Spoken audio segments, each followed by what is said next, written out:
Okay friends, so I did go ahead and create a pattern.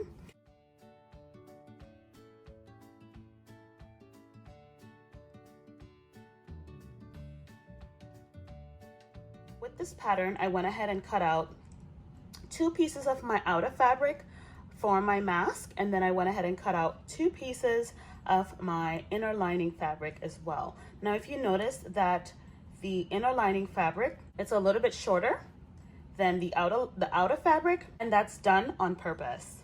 With both right sides facing together, we're going to stitch along this curve here, just about a half a centimeter in, and we're going to stitch along this curve as well. So here I went ahead and pinned my fabric just to make sure that it doesn't shift while I'm sewing. And what I'm going to do is I'll put that foot of the sewing machine down, basically do a back stitch just to make sure that it's nicely tight and secured to the beginning and the end of the stitch.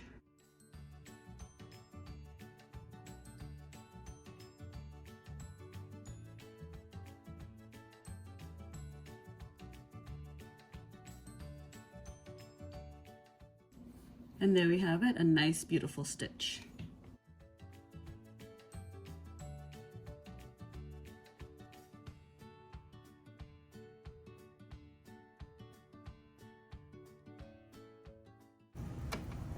And there we have a nice, clean stitch. Now we're going to line up the seams and pin them together. Perfect. Now that the seams are lined up, we're going to stitch alongside this curve.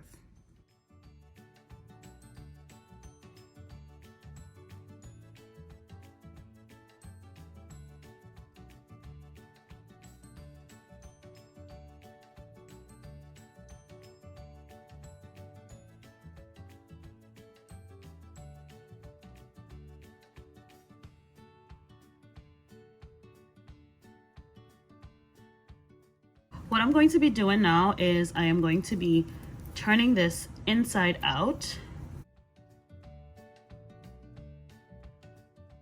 In normal fabrics, it's a lot easier to iron the fabric down, but because of the material this is, I wouldn't be able to do that.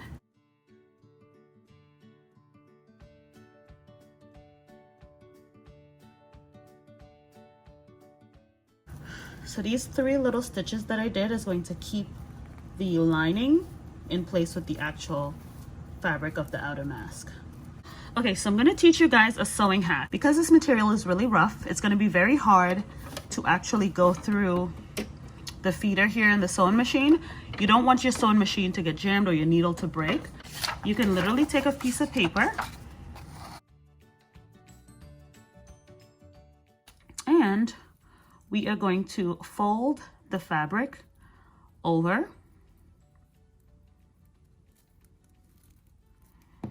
and you're basically pinning the paper and the fabric in place like so.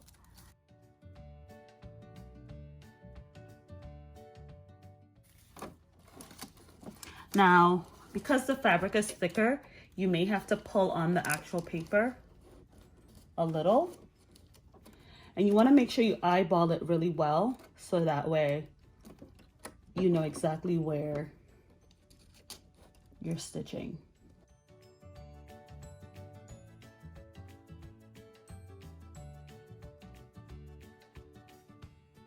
And it's really easy to take the paper off after. Yeah, so anytime you're dealing with sequins or any fabric that's similar to this, this is a hack that you can use just to make sure it's not stuck in your feeder.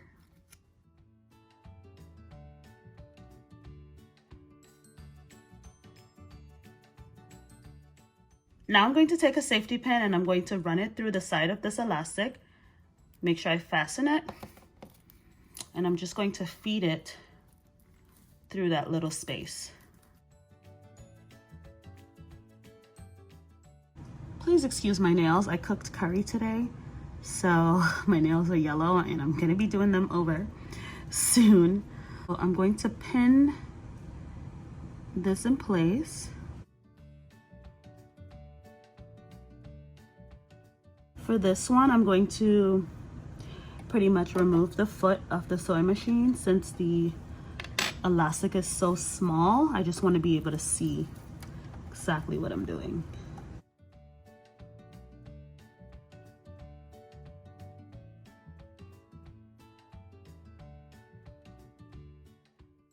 I went ahead and looped the part that I just attached on the inside so it doesn't look all bulky.